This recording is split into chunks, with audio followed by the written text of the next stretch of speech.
എൻ്റെ മാതാവും പിതാവും എൻ്റെ ചർച്ചിൽ വന്നിരുന്ന് എൻ്റെ അനുജൻ എൻ്റെ കൂടെയാണ്. ഞങ്ങൾ രണ്ടുപേരും ശുശ്രൂഷിക്കുന്ന സ്റ്റേജിൽ ഞാൻ സഭാ ശുശ്രൂഷകനാണ്. 29 വർഷമായിട്ട് സഭാ ശുശ്രൂഷകൻ. 2 മക്കളുടെയും ശുശ്രൂഷ ഫ്രണ്ടിലിരുന്ന് കാണുമ്പോൾ ഇടയ്ക്കിടയ്ക്ക് എൻ്റെ അപ്പൻ ഇങ്ങനെ കർച്ചീഫ് എടുത്ത് കണ്ണുനീരൊപ്പുന്ന കാണാം. എന്താ അതിൻ്റെ അർത്ഥം എന്നറിയാമോ? സന്തോഷം കൊണ്ടാ. കാര്യം ഇതൊന്നും കാണുമെന്ന് വിചാരിച്ചതല്ല കേട്ടോ. കൂലിപ്പണി ചെയ്ത് 3 മക്കളെ വളർത്താൻ പറ്റാതെ വരുമ്പോൾ അമ്മയുടെ വീട്ടിലോട്ട് ഏതെങ്കിലും ഒന്നിനെ കൊണ്ടുവിടും. കാരണം പട്ടിണി അനുഭവിക്കണ്ടല്ലോ എന്നോർത്ത്. മിക്കവാറും നറുക്ക് വീഴുന്നത് എനിക്കായിരുന്നു. അവരൊന്നും ക്രിസ്തുവിശ്വാസികളല്ലെങ്കിലും ഡയലോഗ് പറഞ്ഞിട്ടാണെങ്കിലും ഭക്ഷണം തരുമായിരുന്നു. പക്ഷേ ദൈവം കാത്തുവെച്ച് കേട്ടോ, മറക്കില്ല.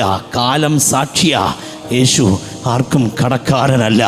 അതുകൊണ്ട് മക്കളെ വളർത്താൻ എൻ്റെ അപ്പനും എൻ്റെ അമ്മയും കഷ്ടപ്പെട്ട പോലെ നിന്ന് നിലവിളിച്ച് കഷ്ടപ്പെട്ട അപ്പനമ്മമാരെന്നെ കേൾക്കുന്നെങ്കിൽ ഇന്ന് രാത്രി ഞാൻ നിങ്ങളോട് കൈമാറുക അല്ല, നിങ്ങളുടെ തോളത്ത് തട്ടി കർത്താവ് കാതിൽ നിങ്ങളോട് പറയുക, നിൻ്റെ മക്കൾ സ്റ്റേജിൽ ശുശ്രൂഷ നിർവഹിക്കുന്നത് കണ്ട് തൃപ്തി അടയാൻ കർത്താവ് നിൻ്റെ മേൽ കൃപ ചൊരിയുമെന്ന് ഇന്ന് രാത്രി ഞാൻ പ്രവചിച്ചാൽ സ്വീകരിക്കാൻ കഴിയുന്ന ദൈവമക്കൾ ഉണ്ടെങ്കിൽ സ്തോത്രം.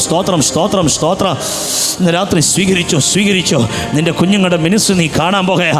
നിൻ്റെ തലമുറയുടെ മിനിസ്ട്രി നീ കാണാൻ പോകുകയാ. നിൻ്റെ തലമുറയുടെ അഭിഷേകം നീ കാണാൻ പോകുകയാ. യാക്കോബ് രഥത്തിൽ കയറി പോയ പോലെ നിൻ്റെ തലമുറയുടെ വാഹനം, തലമുറയുടെ നന്മ നീ കാണാൻ പോവുക. ഉറപ്പിച്ച് പറയാൻ പറ്റുമെങ്കിൽ അലറി വിളിച്ചു ദൈവത്തിന് സ്തോത്രം ചെയ്തോ. അത് സംഭവിക്കുക തന്നെ ചെയ്യോ.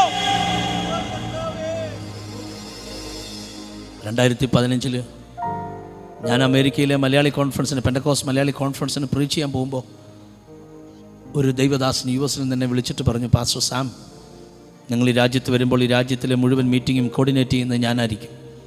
ഞാൻ ചോദിച്ചു, ആരാ നിങ്ങൾ? ആളെ അറിയണ്ട, ഞാൻ പറഞ്ഞു കേട്ടാൽ മതി. ഞാൻ പറഞ്ഞു എന്നാലും അറിഞ്ഞാൽ കൊള്ളാം.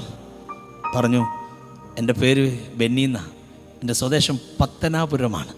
അറിയാമോ എൻ്റെ ഫാദറിനെ? ITCയിലെ പാസ്റ്റർ പാപ്പച്ചൻ. ഞാൻ പറഞ്ഞു യെസ്, എൻ്റെ സാറാണ്.